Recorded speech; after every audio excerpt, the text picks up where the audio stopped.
Hola, ¿cómo están? Nuevamente nos vemos para poder hablar del Imperio Romano Occidental en este momento. A partir de ahora se comienzan a abrir un mundo de respuestas y para muchos quizá de preguntas, las cuales van a generar una controversia muy grande, donde nosotros nos vamos a dar cuenta que estamos siendo engañados todos. Pero bueno, para eso tenemos que ir viendo esto que vamos a ver ahora, Imperio Romano Occidental, que va a costar a partir desde ahora todos los videos que van a venir van a ser Imperio Romano Occidental. Así que vamos a agarrar y vamos a enfocarnos. Cuando nosotros vamos a la historia, vamos a ver que Roma va a comenzar o va a ser fundada o sus orígenes, comienzos, van a comenzar en el año 753 a.C. Supuestamente la historia va a contar que un tal Rómulo y Remo fueron criados por una loba y de ahí se va a originar el Imperio Romano. Desde el 753, donde comienza, hasta el 709 a.C., va a ser gobernada por reyes. Luego, del 709 a.C. hasta el 27 a.C. pasa a ser la República Romana. Fíjense cómo va haciendo una transición Roma a medida que van pasando los tiempos. Y esto es importante marcarlo y remarcarlo. Después, cuando nosotros vemos desde el año 27 a.C. al 476 después de Cristo, va a cambiar al nombre de Imperio Romano, el cual se va a manifestar con el Imperio Romano. Su bandera fue esta, la que vemos ahí, la del águila, ¿sí? Y del 395 al 453 va a pasar a ser el Imperio Bizantino. ¿Qué es el Imperio Bizantino? Es el Imperio Romano de Oriente, nada más y nada menos. Si nosotros tomamos esta figura así, nosotros podemos ver que en la división del Imperio Romano, podríamos pensar que el Imperio Romano de la forma occidental desapareció.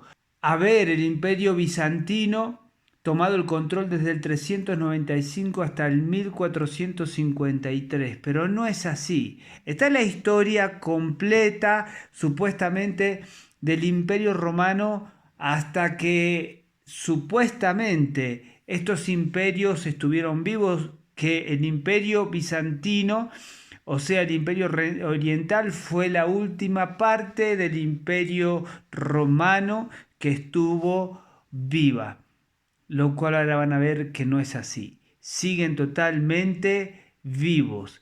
Entonces, para que nosotros podamos darnos cuenta de esto, nosotros vamos a ver que en la época del Imperio Bizantino, ahí arriba va a estar la bandera del Imperio Romano. El Imperio Romano va a representar al Imperio Romano de Occidente y de Oriente, aunque ahí aparece del 395 al 1453 y dice Imperio Bizantino, porque eso es como lo marca la historia. Pero ¿por qué lo marca así? Porque el objetivo era hacer desaparecer el nombre del Imperio Romano. Por eso el nombre del Imperio Romano va a ser tapado por medio del Imperio Romano Bizantino de Oriente. De tal manera que si el Imperio Romano de Occidente era un imperio en el cual no se iba a hablar por mucho tiempo, iba a parecer como que desapareció. Y el Imperio Bizantino iba a ser un imperio romano que iba a trabajar por otra parte, pero como si fuese más alejada de la realidad a la cual la gente no le prestaría atención. Y después de 1453, cuando el Imperio Bizantino cayera, entre comillas, porque la realidad es que nunca cayó, eh, la gente iba a pensar que el Imperio Romano se terminó, pero no es así. Cuando nosotros vemos, yo puse ahí en en la imagen, la foto del Imperio Romano es roja y yo en el costado puse una línea roja. ¿Qué quiero decir con la línea roja? Es que todos estos imperios que vamos a ver ahora son imperios bajo el poder del Imperio Romano, que trabajan a la orden y al poder del Imperio Romano. Por ejemplo, en el año 622 después de Cristo hasta el 1258 se va a manifestar uno de los imperios más fuertes. Fue el Imperio Islámico. El Imperio Islámico. El Imperio Islámico se va a representar con la bandera que ustedes ven ahí roja, con el óvalo verde y con las tres lunas. ¿Bien? Y cuando se convierte en el Islam, ahí le puse la otra foto con la que el Islam se va a caracterizar hoy, la de la luna verde con la luna y la estrella. Es lo mismo, lo mismo, lo mismo. El propósito del Imperio Islámico era implantar el Islam con el objetivo de hacerle la guerra a Israel para siempre. Acá nosotros vamos a ver en este periodo de todos estos años que tanto el Imperio Oriental como el Occidental están más vivos que nunca. Desde el año 1492 al año 1975 va a dominar el Imperio Español. ¿Quién es el Imperio Español?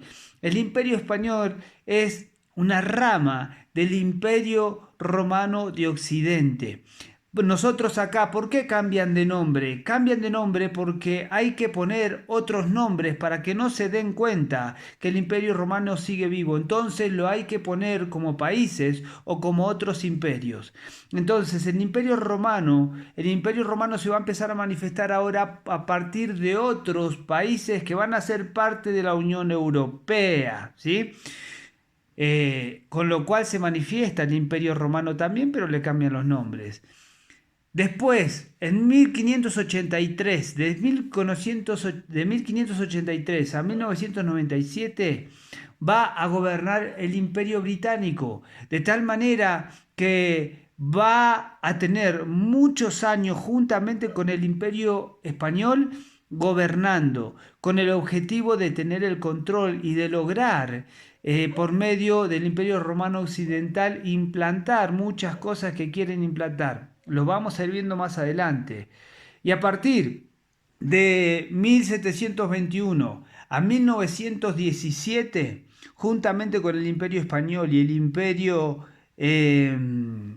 Británico, por momentos estuvo teniendo el poder el Imperio Ruso. El Imperio Ruso, junto con el Imperio Islámico, van a trabajar en la parte de Oriente, ¿sí? Medio Oriente. El Imperio Español y el Imperio Británico se van a encargar en trabajar en la parte de Occidente. Son los dos controles del Imperio Romano que siguen vivos hasta hoy. Bueno, ¿qué pasa después de esto? Después de esto, nosotros vamos a ver que en tiempos de Jesús, cuando Jesús estaba vivo, los emperadores tenían el control del Imperio Romano. Pero una de las cosas que a mí me llamó la atención grandemente fue que buscando en enciclopedias católicas, el Imperio Romano va a comenzar a trabajar en la estrategia con la que iba a gobernar el mundo. Primero comenzaron con emperadores, pero una de las cosas que ellos comenzaron a inventar a medida que empezaron a pasar los gobernadores, ellos comenzaron a darse cuenta que cuando Jesús muere, Jesús le cambia el rumbo a todo. Entonces ellos se dieron cuenta que tenían que empezar a trabajar de una forma religiosa mucho más fuerte. Y enciclopedias católicas van a mostrar que en el mismo momento que Jesús vino a la tierra, que estuvo en la tierra desarrollando su ministerio, comenzaron los obispos. Fíjense, y vamos a prestarle atención a esto, es muy importante. Según la Iglesia Católica, el primer obispo que hubo en el catolicismo fue Jesús. Y ellos dicen que es desarrollando su ministerio en la tierra, que comenzó en el año 28-30 antes de Cristo. Creen que Pedro estuvo como obispo del 30 al 67 después de Cristo. A partir de ahí, un poco más adelante en la historia, en el año 305 al 337, en el 305 comienza la división del Imperio Romano por medio de Constantino y se divide el Imperio Oriental del Imperio Occidental, y acá pasa algo muy importante. Muy importante, son muchos años, pero si nosotros le prestamos atención nos vamos a dar cuenta de lo que estoy diciendo y de lo que me costó mucho tiempo interpretar y comprender. Se divide el Imperio Oriental y el Imperio Occidental. Vimos que el Imperio Oriental tenía un propósito, pero una de las cosas que pasa cuando se dividen es que va a tomar fuerza para trabajar en la parte occidental, ¿bien? Sin embargo, el Imperio Romano Oriental va a trabajar de otra manera, con la Iglesia también, pero de otra forma, usando la Biblia también. Pero una de las cosas que llama la atención es que Constantino va a ser el que se va a convertir en el primer emperador cristiano. ¿Qué va a pasar? A partir de este momento, donde se divide el Imperio Romano en oriental y occidental, Constantino va a comenzar una época en el Imperio Romano totalmente diferente. ¿Cuál es? Es que ya va a gobernar el Imperio Romano Oriental, como habíamos visto antes, pero él como Imperio Romano Oriental y como primer emperador cristiano, va a comenzar sus conquistas como las conquistas de los pueblos cristianos. Así, si nosotros vamos a la historia, vamos a ver que van a comenzar las conquistas como aquellos imperios cristianos. Los imperios cristianos van a comenzar su conquista, supuestamente. Fíjense, el Imperio Romano se va a disfrazar de un imperio cristiano. Entonces, como imperio cristiano, ¿sí? Van a pasar a pelear para tener posesión de otras tierras, peleando como imperios cristianos. Entonces los imperios cristianos van teniendo victoria de un lado al otro. Pero ese imperio cristiano de Oriente es el imperio que le va a dar la fuerza total con relación al cristianismo, al imperio de Occidente, pero en relación religiosa. En este momento, a partir de este momento, el Imperio Romano va a empezar a desaparecer como nombre, pero va a empezar a trabajar como un imperio cristiano, de gobierno, de conquista. Entonces, ¿qué pasa? Cuando nosotros vemos que termina Constantino, siguen los emperadores y el último emperador es Rómulo Augusto. El último emperador va a pasar a ser Rómulo Augusto. Ahora, ¿quién fue el que sucedió o que tomó el lugar del emperador romano si el Imperio Romano sigue vivo?